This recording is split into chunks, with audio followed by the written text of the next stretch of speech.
Qué importante y necesario es abrir la palabra de Dios cuando leemos en nuestras casas. Qué importante estar atento en todo momento a nuestro Dios. Va a ir hermano, porque Dios nos habla, siempre nos habla a través de su palabra, a través de un consejo de un hermano. Nos habla muchas veces a través de las circunstancias, también nos habla. Muchas veces queremos hacer algo y el Señor no quiere y por todos los medios nos está indicando no. Y siempre recuerdo al burro de Balaam que estaba tratando tanto de evitar que avanzaran que en un momento dado Dios tuvo que hacerle hablar a ese animal para que Balaam se diera cuenta que era Dios mismo el que estaba interponiéndose. Y qué importante, hermanos, y necesario es venir con un corazón dispuesto a escuchar a Dios. No mirar quién predica, no mirar cómo predica, sino mirarle solamente al Señor, nuestro Dios, y decirle: Señor, yo he venido hoy a escuchar, háblame al corazón. Como decía Samuel, habla a tu siervo porque tu siervo oye. Así que, hermanos, la exhortación para todos nosotros, que en todo momento busquemos a Dios y que cada cosa sea un medio nada más, donde podamos nosotros tener la oportunidad de buscar a Dios. Leer la Biblia, reflexionar en ella, meditar en ella, estudiarla, orando y haciendo cualquier cosa que hagamos sea siempre buscando a nuestro Dios, glorificar a nuestro Dios. Estamos hablando acerca de la unidad. El domingo pasado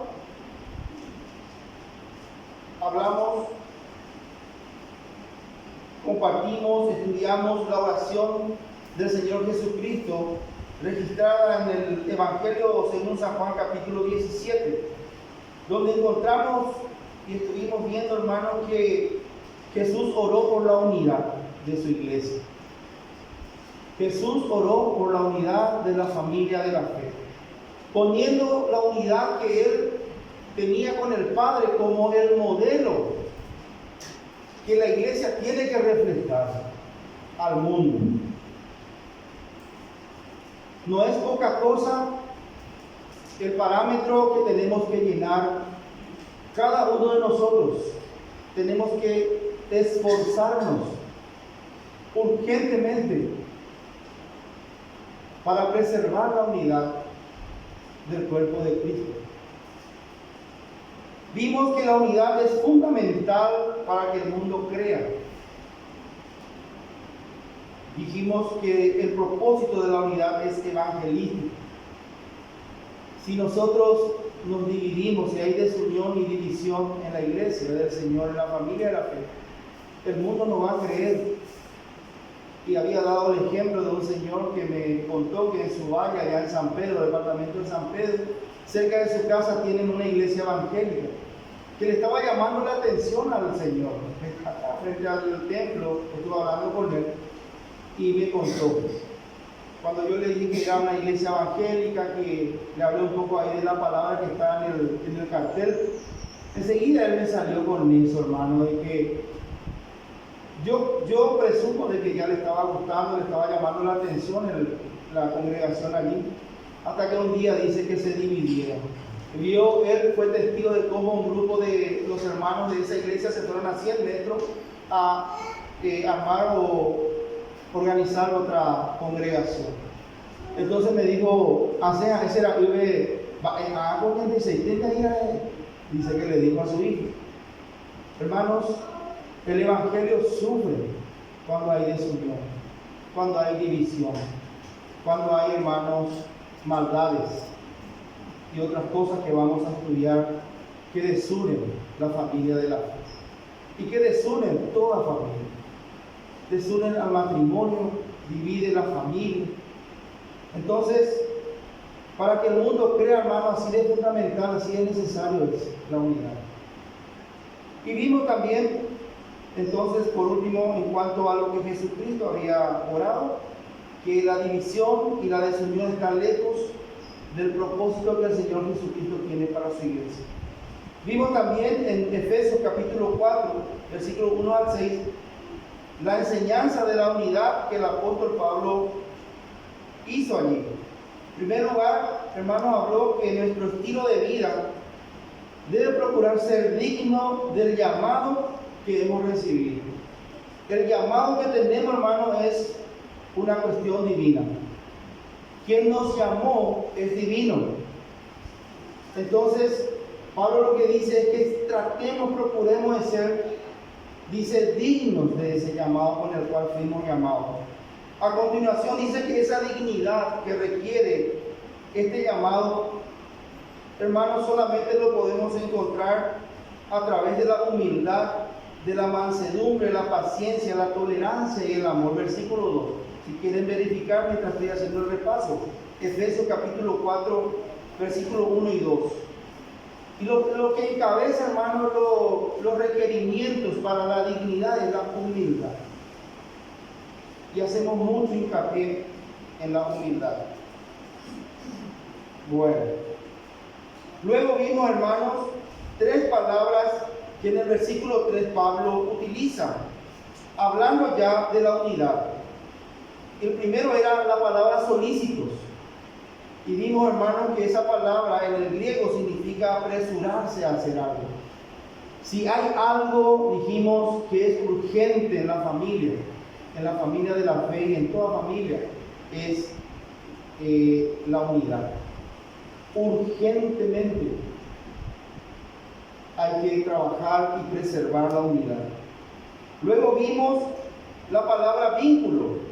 También dijimos acerca de la palabra solícitos, que también significa esforzarse, procurar ser solícitos.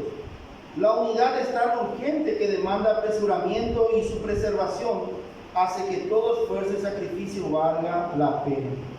Y habíamos hablado de una expresión que a mí me habían dado en su momento, cuando un siervo de Dios me dijo: Antolín, muchas veces hay que perder para ganar. Y si la unidad demanda, hermanos, que perdamos hoy, entonces no hay que dudar, porque dice solícitos, apresurados, esforzados en guardar la unidad. La otra palabra vínculo es una palabra griega también que habla de ligamento, el ligamento que une los huesos. Y en cuanto a al uso que se da aquí, está hablando de un principio unificador. La paz es lo que nos mantiene unidos. Por eso es importante que entendamos todo lo que implica la palabra paz. La palabra paz en el griego es la palabra eirene, si quieren ustedes verificar luego. Y transmite la idea de armonía. Ponían la armonía en ustedes. La palabra armonía, dijimos, que habla de una relación de paz, de concordia y de entendimiento entre dos o más personas.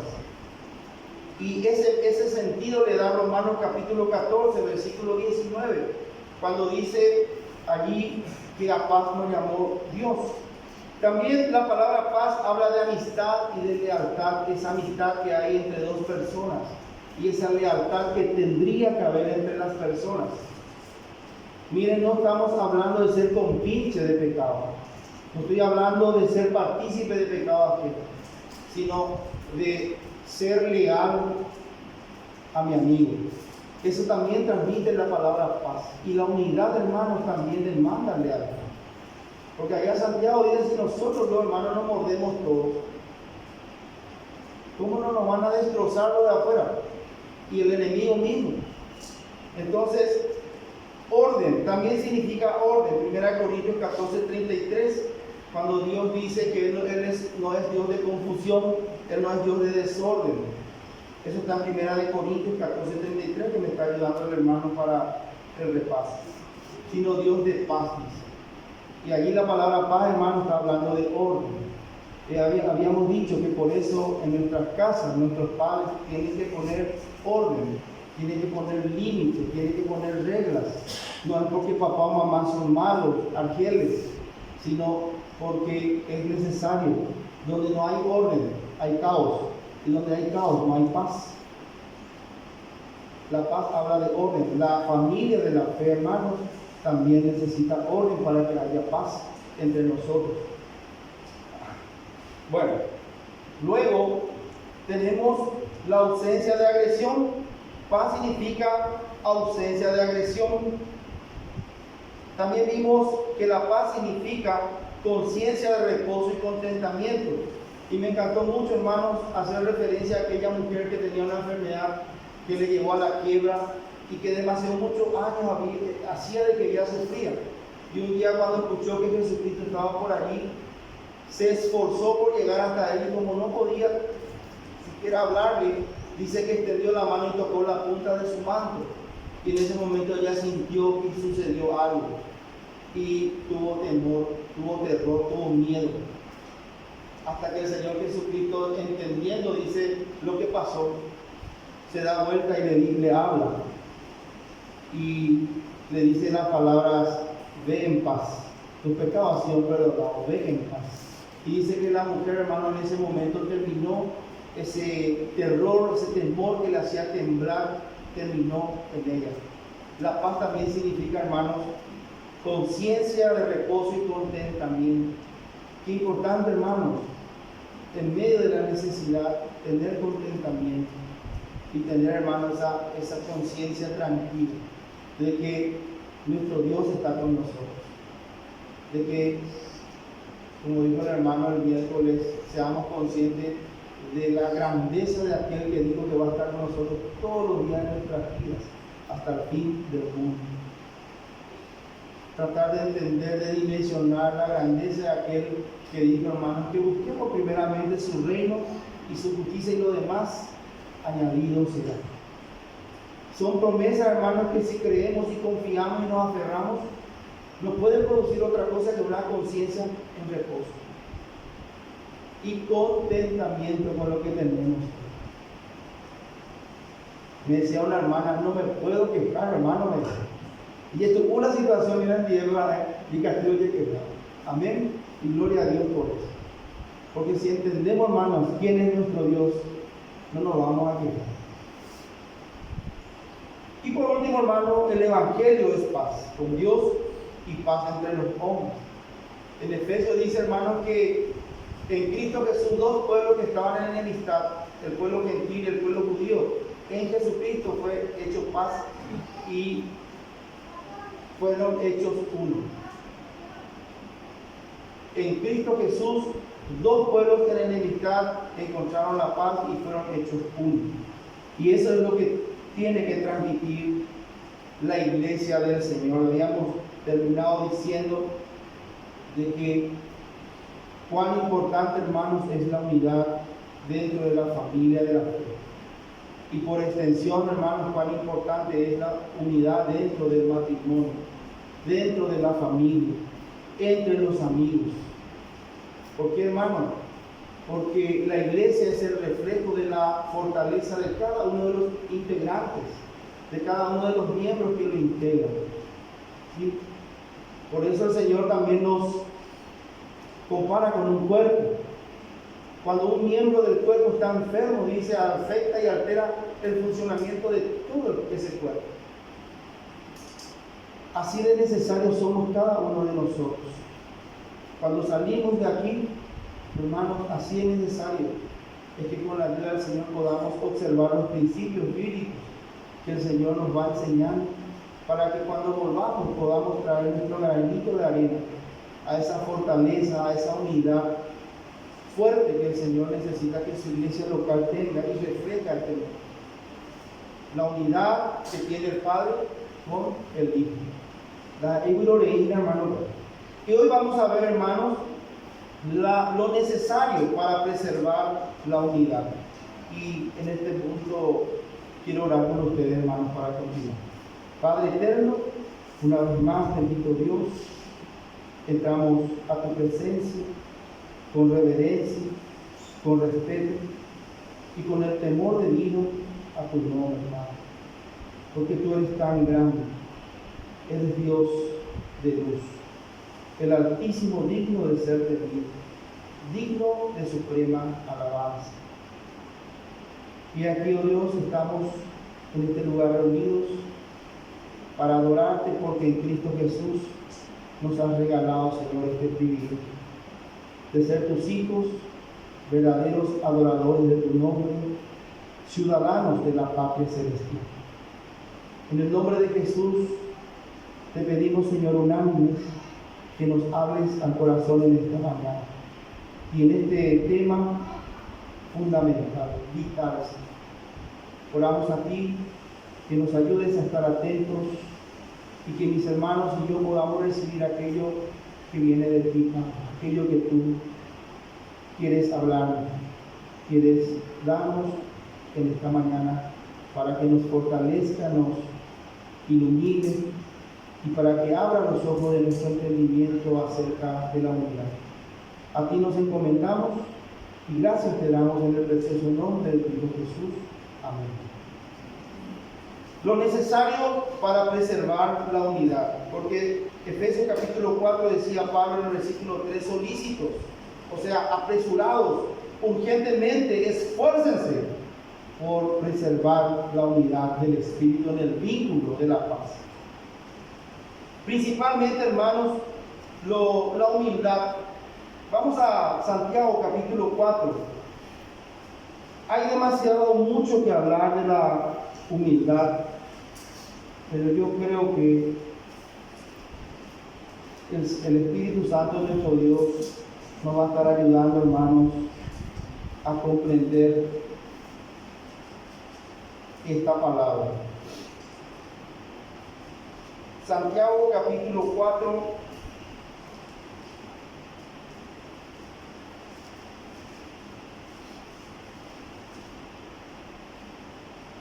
Santiago capítulo 4, versículo 6, dice la palabra de nuestro Dios: pero Él da mayor gracia. Por esto dice, Dios resiste a los soberbios y da gracia a los humildes. Hermana Mirta, ¿me puedes leer en tu versión, por favor, fuerte? Si tenés tu Biblia LTV.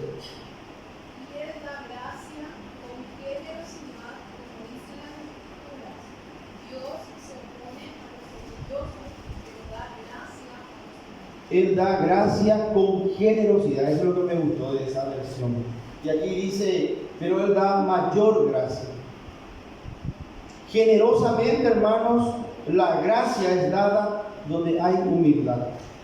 Principalmente, entonces, hermanos, lo necesario para preservar la unidad es la humildad.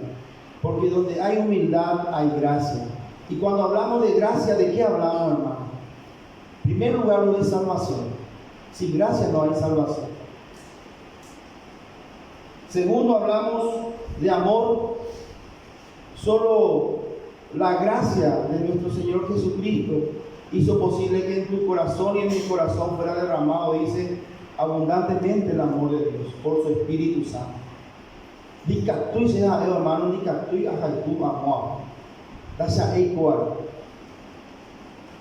no quiero amarle, porque capacidad y poder tengo que no me pertenece a mí. Es una capacidad y es un poder sobrenatural. Es el amor de Dios derramado en mi corazón. Y otra cosa, hermano, del cual fui objeto de Dios. Tengo la experiencia de ser amado, aunque no lo merecía. Como decía esa canción, hermano, que cantamos, esa pregunta decía, ¿qué amor? ¿Qué amor? Dice, ¿qué clase de amor es este que decide olvidar mis pecados? Y vos y yo fuimos objetos de ese amor. Y el amor es fundamental, hermanos, para la unidad. La salvación, el amor, la misericordia, la bondad. La bondad, hermanos, es lo contrario de la maldad. Y no tenemos que ser malos. Donde hay maldad, hermanos, no puede haber unidad. La ñañá no huya de Yarabá. Vamos a enseñar el corazón y después, o si no, a todo Satanás, pero la del corazón todavía sí o sí oír que Satanás es brutal. O sea, culparle a Satanás por la maldad no es, hermano, objetivo ese pensamiento, porque Dios le dijo al hermano que le mató a Abel, ¿cómo? A Caín. El pecado está a la puerta. Desde hipotático que muera. Entonces, hermanos, bondad. Cuando hablamos de gracia, hablamos de bondad, hablamos de tolerancia. No todos son iguales, no todos somos iguales. Algunos son más vales, otros menos vales somos, incluyo. Ya yo tolerar, hermano. A algunos les cuesta más, a otros les cuesta menos. Pero tenemos que ser tolerantes para que haya unidad. Y yo tengo algo más aquí, que es el respeto. El respeto es fundamental también, hermanos, para que haya unidad. Y todo esto, hermano, y muchas cosas más están dentro de la gracia. Empezando por la salvación. La persona que no ha experimentado la salvación de nuestro Dios por su gracia, es imposible, hermano. No está luego dentro del cuerpo de Cristo. Ninguna posibilidad no hay para esa persona experimentar la verdadera unidad. Por eso es urgente que las personas también estemos creyendo en el Señor Jesucristo para experimentar su gracia. Entonces, todos estos elementos que hablan de la gracia de una manera más detallada, hermanos, son elementos que promueven y preservan la unidad. Y esto es muy importante en el matrimonio, esto es muy importante en la familia. Hermanos, si no hay humildad en el matrimonio, es difícil que haya unidad. Si no hay humildad en la familia, es difícil que haya unidad. Porque allí, hermanos, y vamos a ver ahora la primera parte del capítulo 4, versículo 6, la segunda parte le dice: Dios resiste a los soberbios. Dios resiste a los soberbios. Y en contrapartida da gracia abundantemente, con generosidad, donde hay humildad. Es decir, hermanos, que podemos concluir de que donde hay soberbia no hay gracia. Repito, donde hay soberbia, orgullo, no hay gracia. Y donde no hay gracia, hermano, no hay ninguno de estos elementos que hacen posible la unidad y que hacen posible la preservación de la unidad. Entonces, cuando hablamos de separación, de división, de desunión, uno de los elementos que sí o sí están allí es la soberbia. A no ser, hermanos, que yo tenga que apartarme de alguien o de alguna institución porque se está enseñando herejía. Ahí el Señor no nos habla, hermanos, de ser uniformes, ¿sí? De que todos tengamos un mismo uniforme. La paz habla, hermano, de ser pacíficos, no de ser pacifistas. El pacifista quiere unir las tinieblas con la luz, quiere ser amigo del diablo y quiere ser amigo de Dios, y eso no se puede. Por eso hago nomás esta aclaración de que si alguna división es por causa, hermano, de la verdad, no se puede hacer otra cosa. No puedo negociar la verdad. Compra la verdad y no la vendas. Entonces, esa es una de las razones que podría producir una división. Pero les puedo asegurar que en uno de los dos bandos sí o sí hay soberbia, hay orgullo, que le hace incapaz tal vez a la persona o al grupo de reconocer su error y decidir cambiar. Porque si algo, hermano, nos tiene que hacer cambiar, tiene que ser cuando estamos equivocados. Pero justamente la soberbia y el orgullo no quiere, hermano, aceptar el error. Hay una canción canción, hermano, la otra vez, el domingo pasado cantamos donde dice: a la soberbia tengo horrores. Y encontré en el Salmo, hermano, acá está, dije cuando leí, la soberbia, le tengo temor a la soberbia, está y anda pues, a marcar, pero en los apurones pues ya no encontramos muchas cosas. Hermanos, a la soberbia tengo horror. Y si algo, hermano, yo puedo decirles a ustedes hoy, es que pidámosle a Dios tenerle terror, horror a la soberbia. David en uno de los salmos dice: guárdame de la soberbia, le pide a Dios. Porque la soberbia, hermano, es destructiva. Y estoy hablando de mí. Estoy hablando cuando digo que tenemos que pedirle a Dios que nos ayude a tenerle terror a la soberbia. Estoy hablando de mí. Porque yo, hermano, he hecho sufrir mucho a causa de mi soberbia y mi orgullo. En su momento he visto correr lágrimas de seres queridos, de seres a quienes yo tendría que darle tranquilidad, paz, felicidad. Le he hecho llorar, le he hecho daño con mi soberbia, con mi orgullo. Me da vergüenza, hermano, decirle, me estremece contarle, pero es la verdad. La soberbia, hermanos, es un elemento que tenemos que odiar.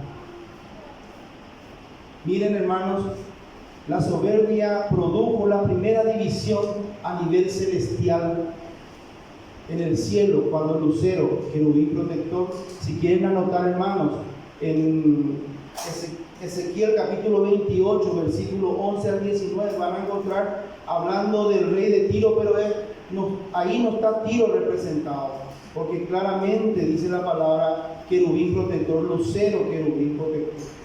Y dice, hermanos, que él se volvió soberbio por la hermosura que tenía, por el esplendor de su sabiduría. Se hizo soberbio. Quiso ser como Dios, y si era posible ser más que Dios. Eso es la soberbia, el orgullo.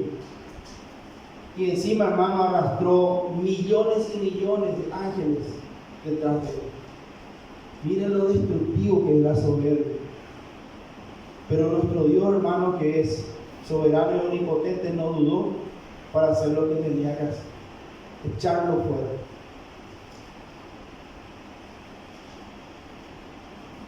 Donde hay soberbia y orgullo, entonces, hermanos, también hay rebelión. Por eso se rebeló Lucero. Él se rebeló, hermano. Y la rebelión, hermano, significa actitud desafiante y oposición no solo al mandamiento, sino a la autoridad que emite el mandamiento. Eso es rebelión. La soberbia, hermano, nos lleva a rebelarnos. No queremos saber nada de lo que nos dicen, por más que lo que nos dicen es cierto. No quiero escuchar Checo Ayapor. Y encima, hermano, la rebelión también me lleva a estar en contra del que emite el mandamiento, en este caso de Dios mismo. Y todo esto es fruto de la soberbia, del orgullo. Por eso, hermano, al orgullo, a la soberbia tenemos que tenerle terror. Donde hay soberbia y orgullo, hay rebelión. Donde hay rebelión, hermanos, hay desobediencia, no solamente de los mandamientos, de las reglas, de los límites, sino también de aquellos que se rebela contra aquellos que lo emiten. Por eso, hermano, una de las cosas que la palabra del Señor nos manda, que tenemos que corregir sí o sí en nuestros hijos, es la rebelión. Al hijo rebelde, al hijo necio. Porque ahora yucana se llama. La añade disciplina, no ya como ahí se unía. Pero si le dejamos sin disciplina, hermano, y crece con esa actitud, le va a llevar a la muerte en este mundo. Imagínense en la eternidad, una eternidad de sufrimiento lejos de su Dios. Entonces podemos decir, hermanos, que Dios resiste a la soberbia, que donde hay soberbia no hay gracia, donde hay soberbia, hermano, no hay unidad. Por eso muchos matrimonios se dividen, se separan, por causa de la soberbia, del orgullo. Jesucristo, cuando le confrontaron ¿Por qué entonces Moisés nos dio carta de divorcio? Por la dureza del corazón del hombre, por la soberbia, por el orgullo, hermano, que tenemos. Porque la humildad, hermanos, nos va a llevar a perdonar. Pero perdonar como Dios perdonó. Como Dios perdonó, dice, hermanos, ya no me acordaré de vuestros pecados. Y sabemos, hermanos, que Dios en su omnisciencia no olvida nada. Lo que Él está diciendo no es que nunca más va a traer a colación delante de nosotros los pecados que Él perdonó, encontrando en nosotros un corazón contrito, humillado. Nace mando a Moabé y mane nos debe la Yacuacuel, se lo perdonaba realmente. Y así tenemos que perdonar, hermanos. Si vamos a perdonar como Dios nos perdonó en Cristo Jesús, hermanos, no tenemos que volver a traer a luz lo que ya hemos perdonado. En una discusión, por ejemplo, en un altercado, en una diferencia que teníamos. De ella, cuando hice pesa, me mandó agua. No, me han de qué hagan de discusión, porque entonces no hubo perdón verdadero. Hermanos, es necesario la humildad para perdonar, es necesaria la humildad para pedir perdón. Y sé que es difícil. Así, hermano. Perdonar y pedir perdón es difícil. Pero es necesario, y ahí lo que entra la palabra solícito. Es urgente. Cualquier esfuerzo vale la pena. Si tenemos que perder para ganar, pues hagámoslo. Con tal de volver a unir o con tal de preservar la unidad tan vital, tan necesaria para nosotros. Donde hay soberbia, no hay gracia, hermano. Y en el nombre de Jesús, hermano, yo quiero llamarle a cada uno de ustedes y a mí en esta mañana. Repito porque nos asustó esa puerta. En el nombre de Jesús, hermanos, el Señor nos llama esta mañana a ser humildes y mansos como Él. Y hay que dejar, hermano, la soberbia. Y hay que dejar la orgullo. Eso está destruyendo tu vida y mi vida. Está destruyendo tu matrimonio. Está destruyendo tu familia, tus hijos. Hermanos, el Señor nos llama a ser mansos y humildes como Él, para que tu alma y mi alma encuentre descanso. Ella que por a mi jamás, hermano. Ella lleno a hablar y esa materia, hermano, hoy opera a fuerza de que para dormir y descansar. La soberbia y el orgullo son un problema, hermano, en mi vida, en tu vida, porque somos así. Nuestro viejo hombre, nuestro corazón malo y perverso es así. Y el Señor nos llama urgentemente, hermanos, a despojarnos de la soberbia y del orgullo y darle lugar al Espíritu Santo de Dios, su palabra, para empezar a enmendar, a corregir, a restaurar, a sanar, y que el mundo pueda ver la unidad del Padre y el Hijo en tu vida, en tu matrimonio, en tu familia y en la familia de la fe. Porque la familia de la fe depende de cada uno de nosotros. El granito de arena que nosotros aportamos es fundamental en este mundo. Es necesario, hermanos, erradicar los pecados de la lengua. Paso al siguiente punto: erradicar los pecados de la lengua para que haya unidad. Ya japó, hermano, el pecado de la lengua. Vamos a Santiago capítulo 3, versículos 5 y 6. Y si Cristian Molina puede abrir, por favor, en Salmos capítulo 34, versículos 11 al 14. Preparar, por favor. Dice Santiago capítulo 3, versículos 5 y 6.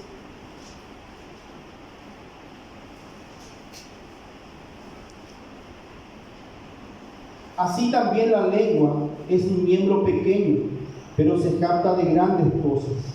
Y aquí cuán grande bosque enciende un pequeño fuego. Y la lengua es un fuego, un mundo de maldad. La lengua está puesta entre nuestros miembros y contamina todo el cuerpo, e inflama la rueda de la creación y ella misma es inflamada por el infierno. Y en otra parte dice, hermano, aquí más abajo, hermanos míos, ¿puede acaso la higuera producir aceitunas o la vid higos? Así también ninguna fuente puede dar agua salada y agua dulce, refiriéndose a la lengua, hermano. Salmo 34, 11 al 14, hermano, por favor. Vamos al 14. Sí. Venid, hijos, oídme, el temor de Jehová os enseñaré. ¿Quién es el hombre que desea vida, que desea muchos días para ver el bien? Guarda tu lengua del mal y tus labios de hablar engaño. Apártate del mal y haz el bien. Busca la paz y síguela. Amén. Jesucristo dijo, hermanos, para que vuestra alma encuentre descanso, aprended de mí que soy manso y humilde. Aquí dice, hermanos, si queréis muchos días, pero días de bien, no días de mal, días de bien, dice, guarda tu lengua del mal y tus labios de hablar engaño. Apártate del mal y haz el bien. Busca la paz y sigue. Hermanos, la lengua, dijimos, es un miembro pequeñito de nuestro cuerpo, pero miren que puede, dice, causar mucho daño. Y es uno de los elementos que más utiliza el enemigo, hermanos, para cumplir su misión en la iglesia, en la familia de la fe y en la familia, en cualquier tipo de familia, que es la lengua. Y vamos a Levítico capítulo 19, versículo 16. Dije, hermano, que podíamos decir muchas cosas de esto, pero vamos sencillamente a esto que creo que es realmente dramático lo que vamos a leer. Levítico 19, 16, que un hermano me compartió y me dijo así, claramente me dijo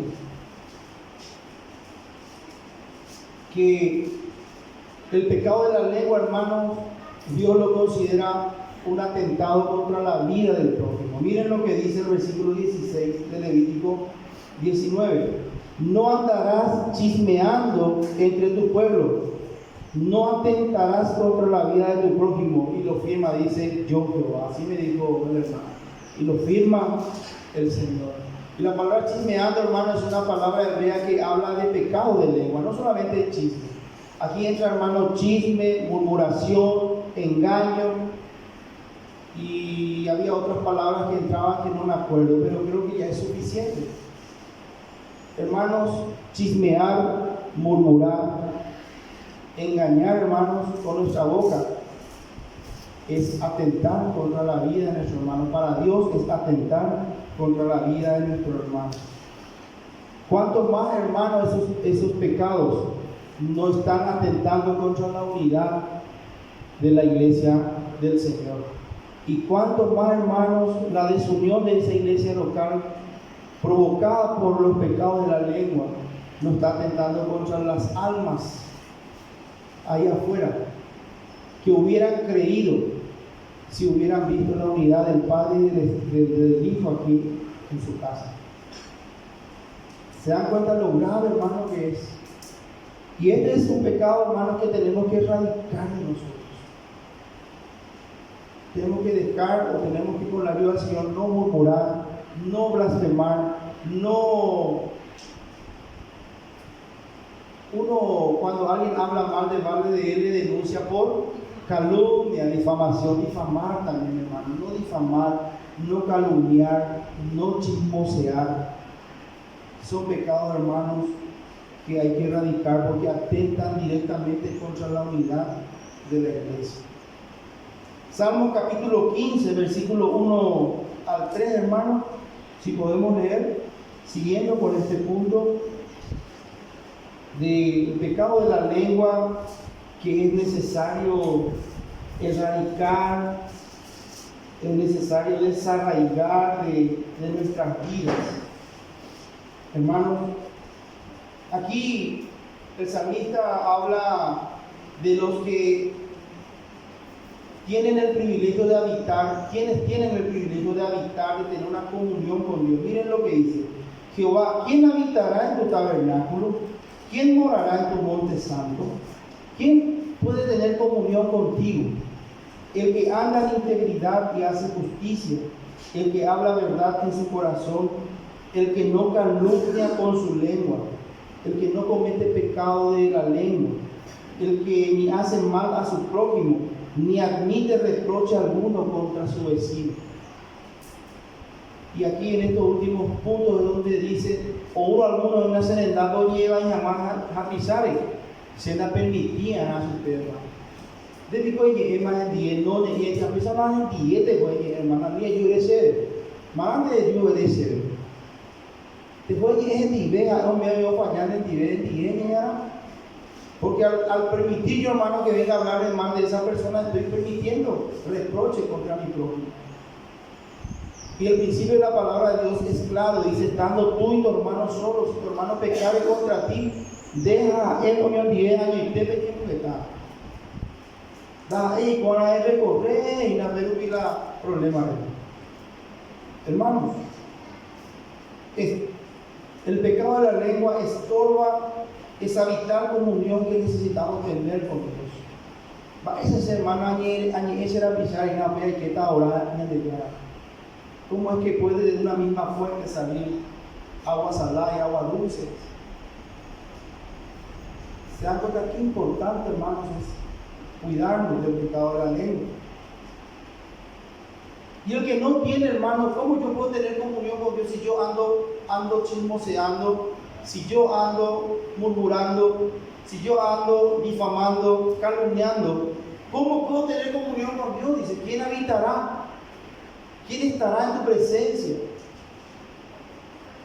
Aquel que no acepta reproche alguno contra su prójimo. Aquel dice que habla verdad en su corazón, que no calumnia con su lengua.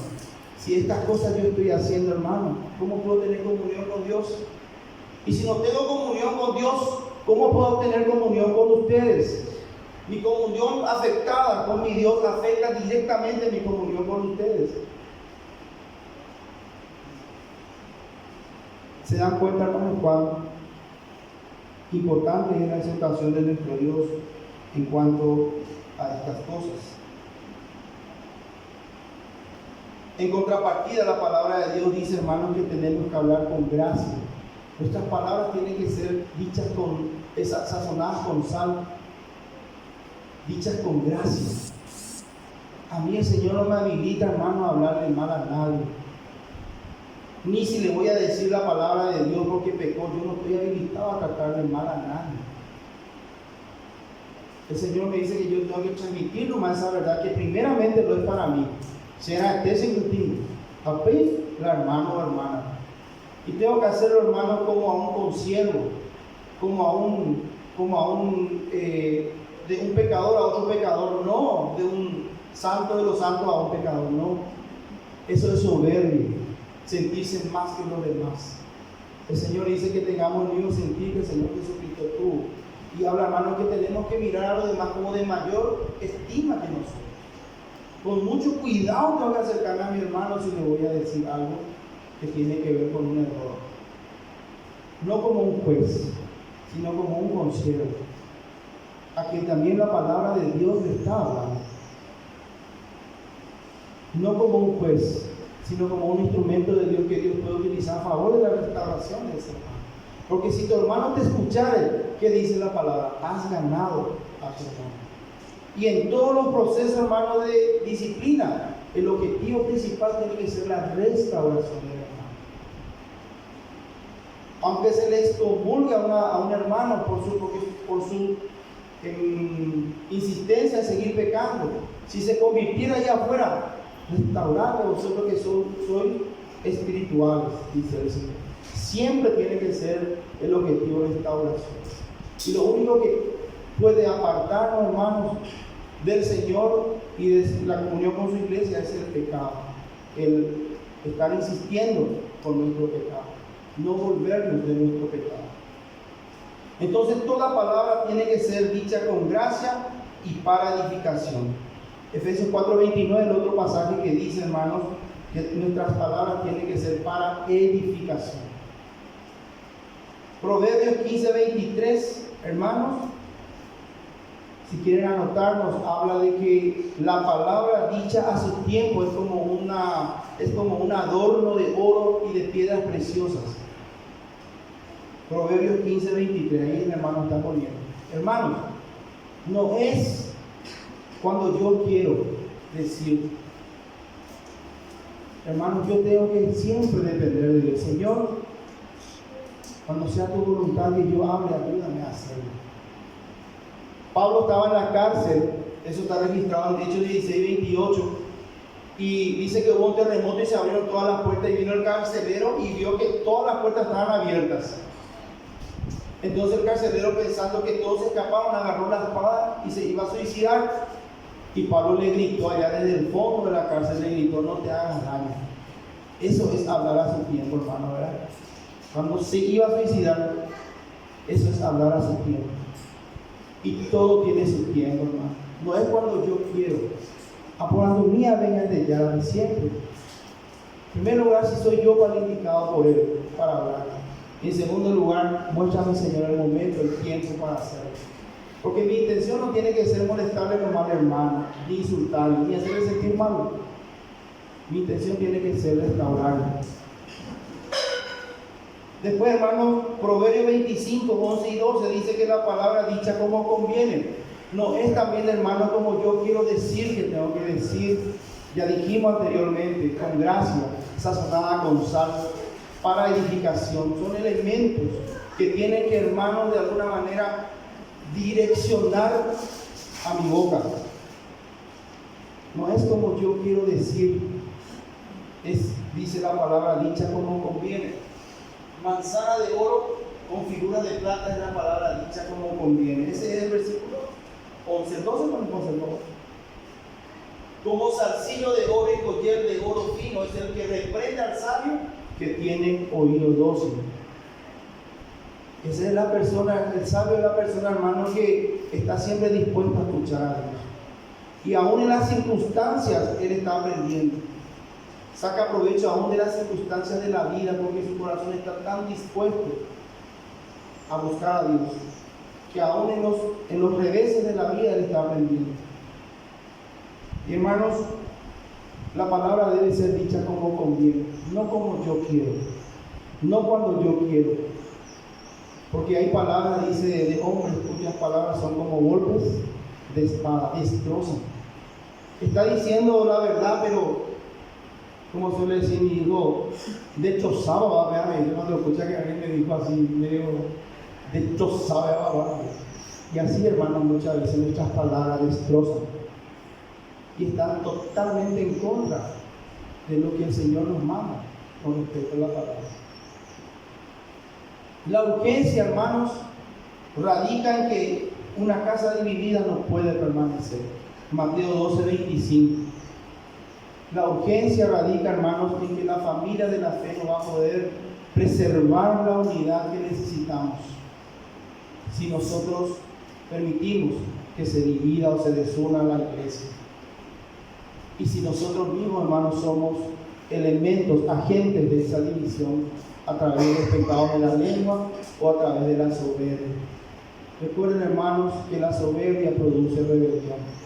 Y la rebelión no solo hace que yo no esté dispuesto a obedecer el mandamiento, sino también me pongo en contra del que emite el mandamiento. En este caso, en contra de Dios.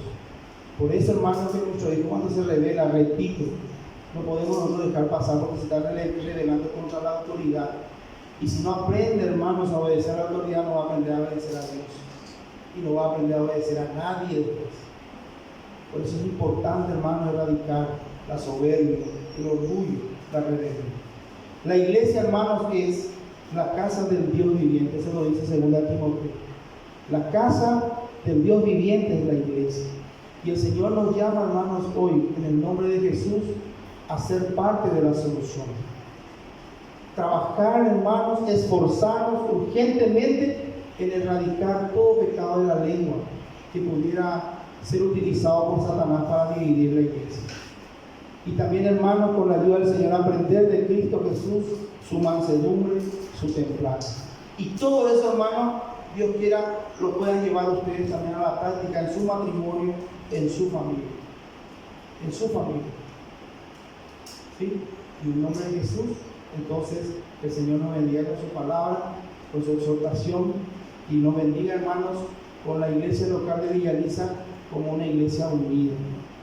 Por ejemplo, que le permita a nuestros misioneros allá en Yabarete Corá, en la boca del león, estar seguros, saber que su familia de la fe aquí está unida, peleando la batalla juntamente con él, sosteniéndole a él en ese lugar. Que él nunca se entere que aquí hubo desunión o división, porque eso va a afectar y va a hacer sufrir tremendamente al Evangelio del Señor. Vamos a ponernos de pie, hermanos, y vamos a orar. Yo quiero, hermanos, pedirles a todos